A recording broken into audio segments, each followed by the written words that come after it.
এই গবেষণাটার মূল উদ্দেশ্য হলো কীটনাশকের ব্যবহার কমায়া অথবা কীটনাশক ছাড়াই কিভাবে ধান উৎপাদন করা যায় সেই টেকনোলজিটা আমরা কৃষকের মাঠে সরাসরি আমরা কৃষকের মাঠে আমরা করে এটা দেখানোর চেষ্টা করছি। যে কৃষক ভাইরা দেখা যাচ্ছে যে ধান লাগানোর পরেই প্রথমে ইউরিয়া সারের সাথে একবার একটা দানাদার দেন, তারপরে পোকা মারার জন্য আরও 2বার থেকে 3বার তারা কীটনাশক ব্যবহার করে থাকেন। কিন্তু আমরা গবেষণা করে দেখছি যে আসলে এতবার কোনো কীটনাশক দেওয়ার প্রয়োজন হয় না ধান চাষে। হয়তো যদি আমরা সঠিকভাবে প্রথম থেকে ম্যানেজমেন্ট করতে পারি তাহলে কীটনাশক দেওয়ার প্রয়োজনই হয় না, অথবা একবার মাত্র কীটনাশক দিলেই এই ধান চাষাবাদ করা সম্ভব। সেটাই আমরা এই কৃষকের জমিতে আমরা করে দেখিয়েছি এবং কৃষক তার 2টা অংশে করছে। আপনারা জানেন যে এই পাশে একটা অংশ যেটা কৃষক তার নিজস্ব পদ্ধতিতে করছে এবং ওই পাশে আরেকটা অংশ যেটা আমরা যেভাবে পরামর্শ দিছি উনি সেভাবে করছেন। তা মূলত পরবর্তীতে উনি আমাদের পরামর্শটাই উনি ফলো করছেন এবং পুরা ধান চাষের এই পুরা মৌসুম জুড়ে উনি শুধুমাত্র একবার কিন্তু মাত্র কীটনাশক ব্যবহার করছেন। বাস্তবে কিন্তু অন্যবার উনি আরও বেশি কীটনাশক ব্যবহার করছেন, সেটা কৃষকও বলবে আপনাকে যে দেখা যাচ্ছে যে তারা একাধিকবার সেখানে কিন্তু কীটনাশক ব্যবহার করছেন। কিন্তু এখন আপনারা দেখতেছেন যে খুব সুন্দর ধান হয়েছে এবং ধানের ফলনেরও কোনো ঘাটতি নাই, কিন্তু কীটনাশকের ব্যবহার এখানে অনেক কম হয়েছে। যেখানে 3বার 4বার করে কীটনাশক দেওয়া হয়েছে সেখানে এখানে আমাদের একটা আঞ্চলিক কার্যালয় আছে, আপনারা জানেন, হবিগঞ্জে।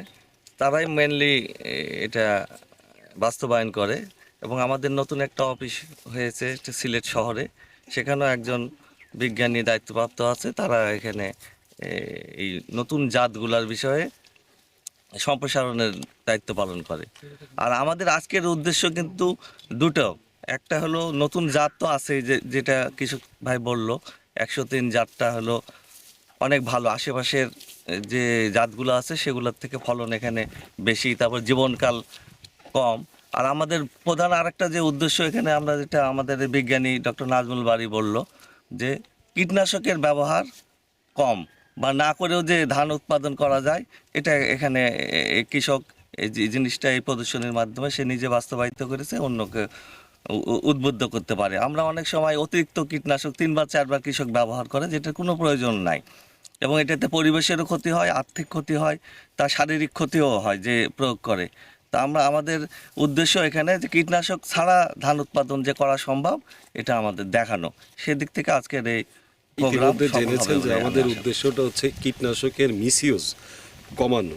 কৃষকরা আপনার অতিরিক্ত কীটনাশক ব্যবহার করে, সেই জন্য আমরা সারা বাংলাদেশে প্রায় প্রত্যেকটা বিভাগে কিছু প্রদর্শনী স্থাপন করেছি, যেখানে আমরা কৃষক 2টা ভাগে ভাগ করেছি।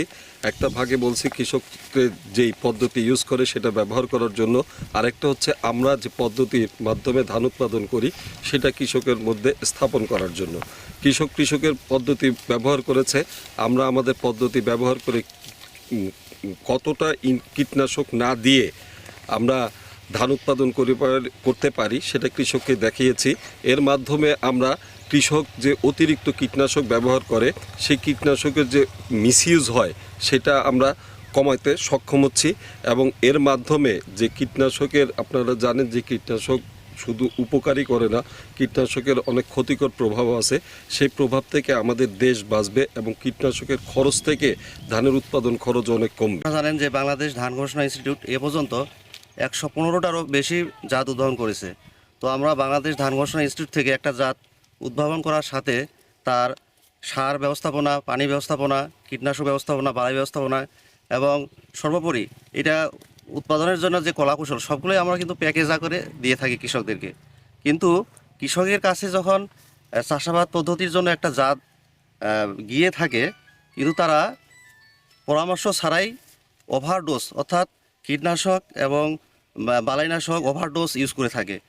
যেখানে না দিলেও চলে বা একবার প্রয়োগ করলেই যথেষ্ট, সেখানে 3বার 4বার ব্যবহার করে থাকে। সেক্ষেত্রে দেখা যায় যে এই কীটনাশক বা বালাইনাশক ব্যবহারের ফলে পরিবেশের জন্য ক্ষতি হচ্ছে, মানুষের স্বাস্থ্যের জন্য ক্ষতি হচ্ছে।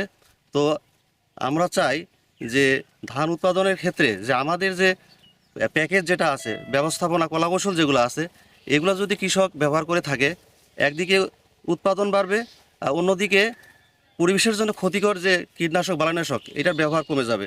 সর্বোপরি ফলন বৃদ্ধি পেলে আমাদের জাতীয় খাদ্য নিরাপত্তায় যথেষ্ট ভূমিকা রাখবে এবং আমরা খাদ্য এবং পুষ্টির যে নিরাপত্তা, এটাতে আমরা স্বয়ংসম্পূর্ণ হব। তো আশা করি আমাদের পরামর্শ কৃষক গ্রহণ করবে, এবং যে কৃষকের মাঠে এই পদ্ধতি ব্যবহার করে চাষাবাদ করা হয়েছে, এটা দেখে আশেপাশের কৃষক উদ্বুদ্ধ হবে, এবং যে কৃষক এইটা কলাকৌশল শিখলো এ অন্য কৃষককে সাথে নিয়ে কৃষক সংগঠনের মাধ্যমে এটা প্রচার করবে। আশা করি যে ধান চাষ কৃষকের জন্য লাভবান হবে। কীটনাশকের ব্যবহার কম করে যে ধান চাষাবাদ করা যায় কৃষককে প্র্যাকটিক্যালি দেখানো। আমরা এই দক্ষিণ সুরমা উপজেলার এই কৃষকের জমিতে আমরা 2 ভাগ করে, একটা কৃষক পদ্ধতি আর একটা গবেষক পদ্ধতি। কৃষক পদ্ধতিতে কৃষক তারা নর্মালি যেভাবে 3-4 ভাগ কীটনাশক দেয় ওইভাবেই আমরা বলছি যে দিতে, আর গবেষক পদ্ধতিতে বলছে যে আমাদের পরামর্শ মতো দিতে। আমরা দেখা যাচ্ছে যে ওই কৃষক ওইভাবেই সে কীটনাশক প্রয়োগ করছে। আমরা আজকে দেখতে পাচ্ছি যে ফলন কিন্তু দুইটাতেই কাছাকাছি, খুব কম বেশি হবে না আর কি।